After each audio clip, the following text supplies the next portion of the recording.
आज आपको योगिनी एकादशी की कथा सुनाऊंगी। कुबेर नाम का एक राजा अलकापुरी नाम की नगरी में राज्य करता था। वह शिव भक्त था। उसका हेमामाली नामक एक यक्ष सेवक था जो पूजा के लिए फूल लाया करता। हेममाली की विशालाक्षी नाम की अति सुंदर स्त्री थी।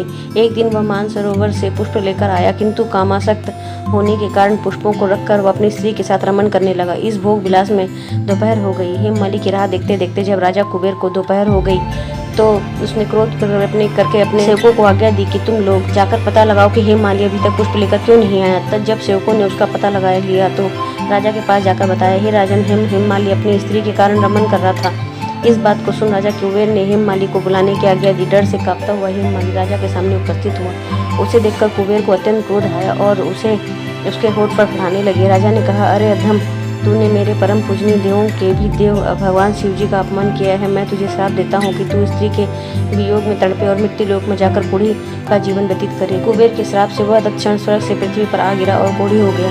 उसकी स्त्री की भी बिछड़ गई।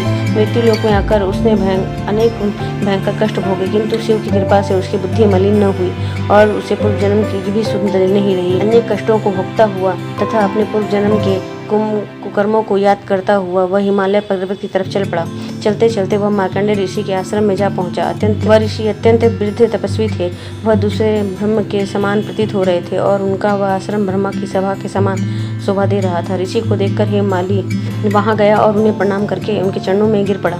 हेममाली को देखकर मार्कंडेय ऋषि ने कहा, तूने कौन से निकृष्ट कर्म किए हैं जिससे तू कोढ़ी हुआ और भयानक कष्ट भोग रहा है। महर्षि की बात सुनकर हेममाली बोला, हे मुनिश्रेष्ठ, मैं राजा कुबेर का अनुचर था। मेरा नाम हेममाली है। मैं प्रतिदिन मानसरोवर में फूल लाकर शिव पूजा में के समय कुबेर को दिया करता था।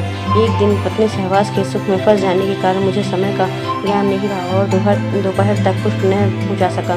तब उन्होंने मुझे श्राप दिया था कि तू अपनी स्त्री का वियोग और मृत्यु लोक में जाकर कोढ़ी बनकर दुख भोग। इस कारण मैं कोढ़ी हो गया तथा पृथ्वी पर आकर कष्ट भोग रहा हूँ। अतः कृपा करके आप कोई ऐसा उपाय बतलाइए जिससे मेरी मुक्ति हो। मार्कंडेय ऋषि ने कहा, हे हेममाली, तूने मेरे सन्मुख सत्य वचन कहे हैं, इसलिए मैं तेरे उद्धार के लिए एक व्रत बताता हूँ। यदि तू आषाढ़ माह के कृष्ण पक्ष की योगिनी नामक एकादशी का विधान पूर्वक व्रत करेगा तो तेरे सभी पाप नष्ट हो जाएंगे।